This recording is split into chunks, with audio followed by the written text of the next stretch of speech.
not today, but we're celebrating today. And I just want to say thank you for being here on this wonderful, beautiful day. And I can't say enough how much it means to me, my family, and especially my father. There's no doubt that my father is a people person, and I've learned a lot from him all my life. I'll say when I came into this world, I walked into a party. Whoa, what is all this going on here? A lot of noise, dancing, friends. I wasn't sure how to handle it all. I think I just started to appreciate it more now that as an adult. I can't say enough how much it's meant to me to really appreciate what life, the meaning of life really is all about. My dad has taught me a lot. And I thought it would be appropriate today, thinking that this is not just, just a party, it's a celebration of life. Let's talk about where he came from, what it is that brought us here to learn to love this man.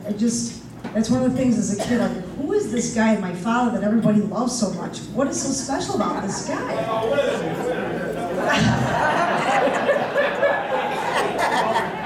So I feel it's my duty as the baby of the family here to find out and to share with you all a little bit, just some snippets, because I know I want to leave some time for this guy over here to talk a little bit, and all of you. We have lots of stories to share that I need to learn from all of you. But I did get some information, and I feel I think we're all going to grow and love this man just a little bit more today. So here we go. At the very young, tender age of 2 months old, my father became fatherless. His father died tragically while serving in an African war. Here he was, the youngest of 5 children, and what a hardship it was for his mother to not only have suffered the loss of her husband and children's father, but also the loss of her vision. He eventually went to an orphanage because it became too difficult for his mother to care for him. He lived with a large community of boys, and when I asked him what it was like, he said it was the best childhood ever.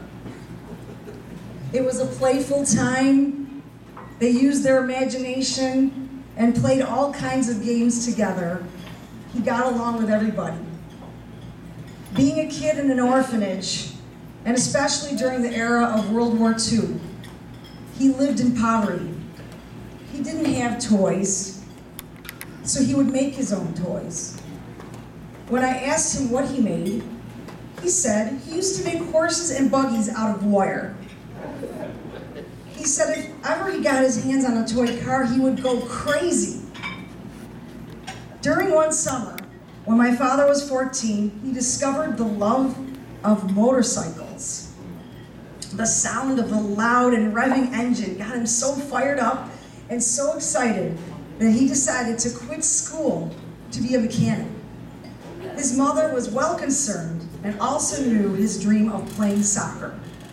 So she made him promise her that he would learn the trade. He worked mechanic jobs and learned the trade he did. But meanwhile, he wasn't getting paid, and he realized he needed to come to America to make a living. His mother cried for him, not out of sadness, but out of hope and happiness for a better life for him. When I asked my father, why America? He said it was because as a kid in the orphanage, he fell in love with the American flag. All the food and packages they received had the American flag on it. They were the only country to donate them food. In 1956, at 19, he sailed across the ocean to New York, hence his name, Tony.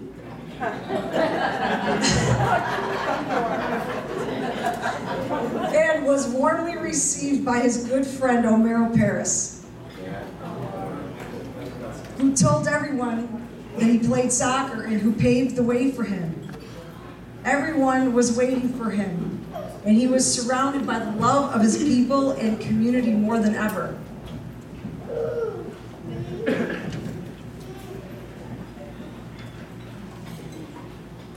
With little to no money, His Aunt Jenny and Uncle Cappy supported him upon arrival and gave him a place to call home while he learned a new life, a new language, and a new culture. He took his first job and remembers the exact amount of his first paycheck, $43. Although not much considering this was minimum wage. Hi, Alyssa. Hi. He was ecstatic. It felt like a lot of money to him at the time. Meanwhile, the Italian American Sports Club became his second home.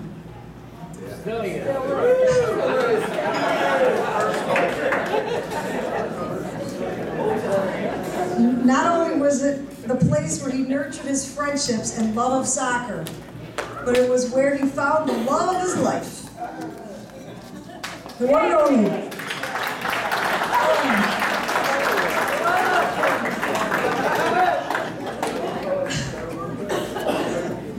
One night at a dinner dance, there were some ladies sitting together with their coats on.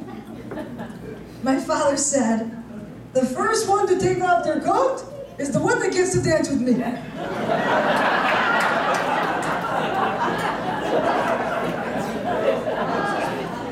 Needless to say, I am able to stand here today because my mother was the first one to take off her coat.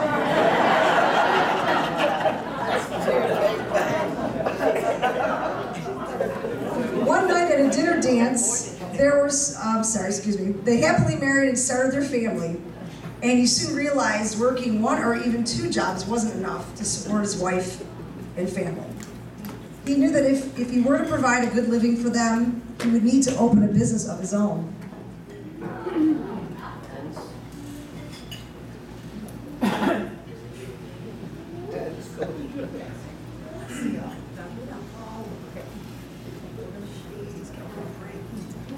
In 1965, with little to no money, no formal education or experience in business, and with just a few tools, he opened up Tony's Collision Shop and bought 10 pieces of property.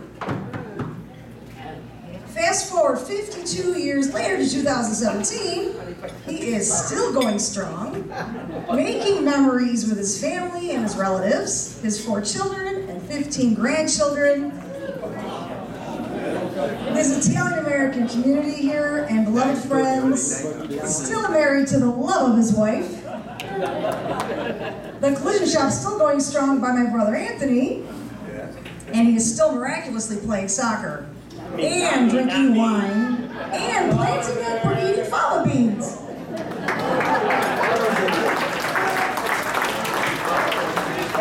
What a hero.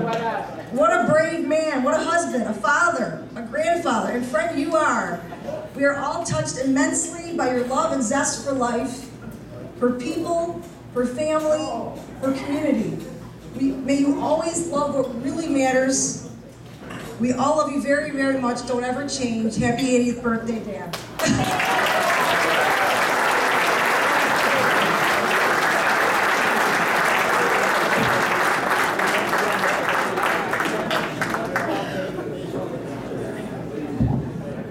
He wants to say something.